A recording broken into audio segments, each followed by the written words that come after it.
Scotland's World Cup heartbreak did not end at the final whistle. After a crushing 3-0 defeat to Brazil in Miami, the pain was already raw.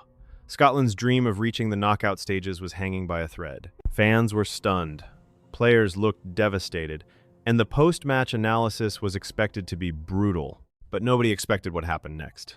Live on BBC Radio, two pundits turned a football debate into a full-blown on-air clash. Neil McCann, the former Rangers and Hearts player and current Kilmarnock manager, exploded at BBC chief sports writer Tom English after English delivered a savage verdict on Steve Clarke's Scotland side. One man said Scotland were simply not good enough at the highest level. The other called that an assault on a group of players who had just achieved something historic. And within seconds, the studio temperature changed completely. This was not calm analysis. This was emotion, anger, pride, frustration, and World Cup pain all colliding live on air. The drama came after Scotland's 3-0 defeat to Brazil, a result that left their World Cup future in serious danger. For Scotland, just being at the tournament was already a major achievement. It was their first World Cup appearance in 28 years, and the campaign carried huge emotional weight for supporters who had waited nearly 3 decades to see their country back on this stage. But after the loss to Brazil, Tom English did not soften his words. He argued that Scotland had tried desperately to overcome their own shortcomings, but simply could not do it. His view was clear. Against elite opposition, Scotland were not technically good enough, not creative enough, and not ruthless enough with the chances they created. It was a harsh football judgment, but one he clearly believed was backed by what had happened on the pitch. Then Neil McCann stepped in, and he did not hold back. McCann accused English of going too far. He said the comments were out of order, and he defended the Scotland players as a group that had done something special by reaching the World Cup in the first place. He pointed to the quality inside the squad. He mentioned Lewis Ferguson, who had earned huge recognition in Italy. He brought up Scott McTominay, a player being discussed in elite football conversations. He also highlighted the captain of Aston Villa, who had just lifted the Europa League. To McCann, English was not just analyzing a poor performance. He was dismissing top-level players who deserved more respect. But English did not back down. He questioned what those reputations had actually delivered when Scotland struggled against Egypt, Morocco, Haiti, and Brazil. His point was simple.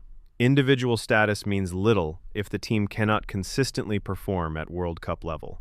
That is when the exchange became even more heated. English told McCann he was too emotionally involved to judge the situation clearly. McCann fired back, saying he was not being emotional, he was analyzing English's comments.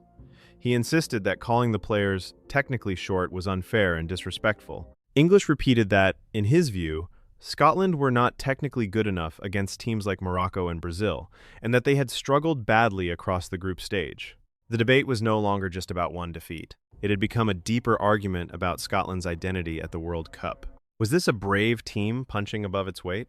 Or was this a team whose limitations had finally been exposed under the brightest lights? Then came the line that turned the argument into a viral moment. McCann told English to stick to the egg chasing, a sharp dig referencing rugby as the tension inside the studio reached boiling point. English accused McCann of throwing insults because he was too emotionally attached to the Scotland squad. McCann hit back again, saying English had started the insults by speaking so harshly about players who were, in his view, top professionals. He admitted Scotland had not performed well against Brazil. He admitted the team could do better. But he refused to accept the idea that the squad should be written off as technically incapable. English pressed the evidence. Did Scotland perform against Haiti?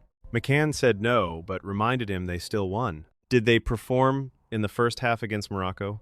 English said no again, arguing Scotland had effectively produced only one strong half across several matches.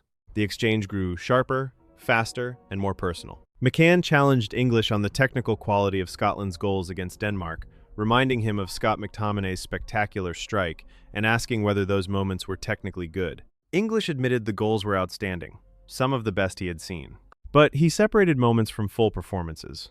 His argument was that Scotland could produce flashes of brilliance, but not enough sustained quality over 90 minutes against elite opposition. That distinction became the heart of the fight. McCann saw English's verdict as unfairly brutal. English saw McCann's defense as driven by emotion. And the listeners heard a raw, unfiltered battle between realism and pride. For Scotland fans, that is why this moment hit so hard. Because after a World Cup defeat like this, the question is not only what went wrong, it becomes something much bigger. How good are Scotland really? Should fans celebrate the achievement of being there? Or should they demand more after seeing the team fall short against Brazil and Morocco? That is the painful divide that exploded live on BBC Radio. In the end, this was more than a pundit argument. It was the sound of a nation wrestling with disappointment. Scotland had returned to the World Cup after 28 years, carrying hope, pride, and history with them. But after the 3-0 defeat to Brazil, the dream was left hanging by a thread, and the analysis became just as intense as the football itself. Tom English delivered the cold verdict. Scotland were not good enough at this level. Neil McCann delivered the emotional defense. This squad deserved respect for getting there, fighting, and representing their country on the biggest stage. Neither man backed down, and that is why the clash has become such a talking point. Because Scotland's World Cup story is no longer just about results. It is about expectation. It is about pride. It is about whether reaching the tournament is enough or whether the next step must be demanded, no matter how painful the conversation becomes. The final whistle in Miami ended the match.